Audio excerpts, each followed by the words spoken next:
are going to talk about animal spirits. Well, our pets, the spirits of our pets, and where they go, what they do, and what happens when they die, because they don't just disappear on you. In fact, actually, the way I see it is when your animal passes away, but you do not, your animal goes to someone who loves you. They go and they are cared for on the other side by someone who has predeceased you, who is going to take care of your animals for you. My father takes care of quite a few of mine, as do other people on the other side. So why did they do this? Why did the animals attach themselves to you? And do your animals reincarnate into each other?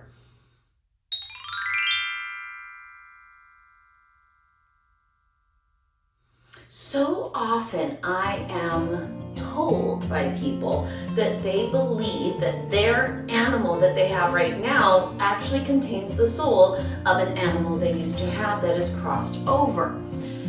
I don't really know 110% the validity of that, but I would never say that it is not valid, because the spirits of animals are different than the spirits of humans. And oddly, when I come upon the spirit of an animal, somehow I can talk to them. They speak to me like humans do. There's a little part of me that believes that the dead people who are with the animal actually lend the voice to the animal and communicate to me in a way a human does. That I have a much stronger sense of. But sometimes it's like the animal is talking itself. And I don't know if you ever talk for your animal, do your animal's voice, but sometimes that can be what it sounds like a little bit. Now, what do your animals do over there? Well, what would your dog do if your dog had the complete and absolute freedom to do what it wanted to without fear? It would run, it would play, it would be with other dogs. When my dog Tiberius, who was the most wonderful Rottweiler, he was the 5th Rottweiler I owned, and he was the 5th Rottweiler that I had as a pet and friend. When Tiberius was on his proverbial last legs and I wasn't ready to let him go, I dreamt of my other Rottweilers who were already on the other side. Some way, somehow, I knew that what they were communicating, quite especially my dog Bandit, communicating was that they wanted Tiberius, that they wanted me to let him go because it was his time to be with his pack on the other side rather than to be with me.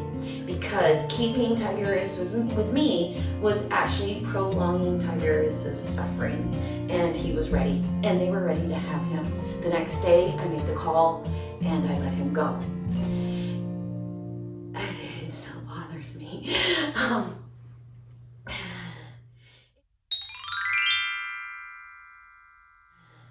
It's funny how attached we get. And that attachment is felt by them as well. And that attachment actually continues after their passing. It continues for you. People keep their animals' ashes, and we have photographs of them. We never ever forget them because their unconditional and amazing love is such a wonderful thing for us. And it is such a wonderful thing for them as well. So our pets really, really do stay with us after they die. Now cats. Cats are a different thing. I have noticed with cats that cats will actually continue to hang around the house. Dogs will go to the other side. They'll go hang out with your other dead folks. They run for things. They do what doggies do. But cats do what cats do, because cats, for the most part, just want to be near you. They want to be in their familiar spot. They want to be in a higher spot so they can watch over and see everything, because, well, you know what cats are all about. So when I see a cat that's on the other side, they do speak to me, not quite as readily as dogs, because cats are cats. But they so often show themselves in the house, individually in the house. I don't tend to see a group of cats asking for you to let go of a cat that needs to go to the other side. I've only ever seen that with my dogs, but that is also my own personal experience, which might be different from yours. The most unusual pet I have ever seen communicate to me from the other side was a rat. And it's not that unusual. It's just unusual that people keep rats as pets. They are as smart as dogs, so it would make sense that their attachment to you would be the same as a dog. But I haven't seen too many hamsters come back from the other side. Not any gerbils or guinea pigs or bunnies either at this point. Oh, that's a lie. I have seen bunnies come back from the other side.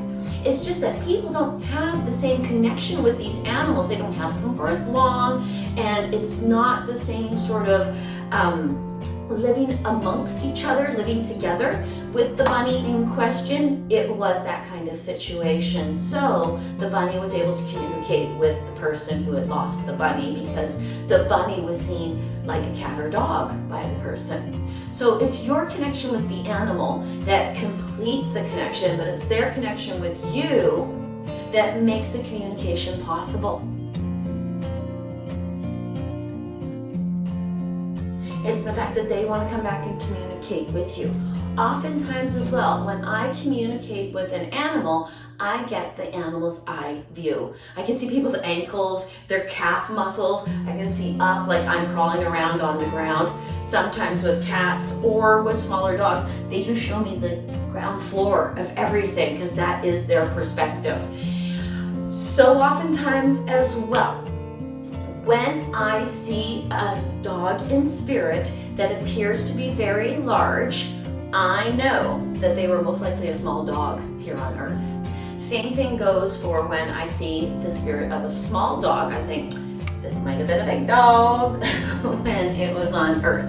I also don't usually get the breeds right.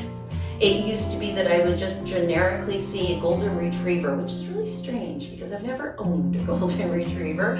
But now I see different breeds, but those breeds speak more to the personality of the dog rather than the dog itself. Because the dog doesn't know it's a Rottweiler, it just feels certain things. And those certain things come out in a certain way. And when it explains itself to me, it will explain itself to me based on its personality. Because when a dog sees themselves in the mirror, they don't know they're looking at themselves. They just think they're looking at another dog.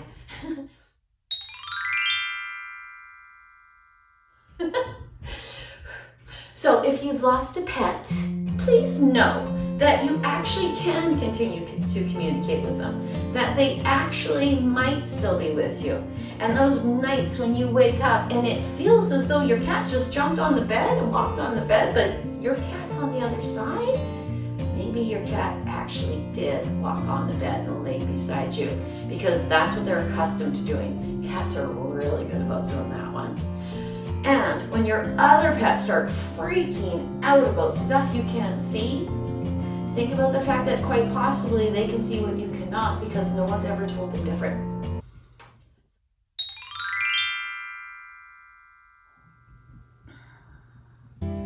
Thank you for watching this video. I hope it was informative. I hope it was helpful. And I hope you want to watch the next one. I can be reached at trinityyogaandspiritualservices.com, trinityyogaandspiritualservices.com. I'm also on Instagram at Bobbi Rowntree. And I'm on Facebook at Bobbi Rowntree Spiritual Medium. I hope you have a lovely day. Namaste.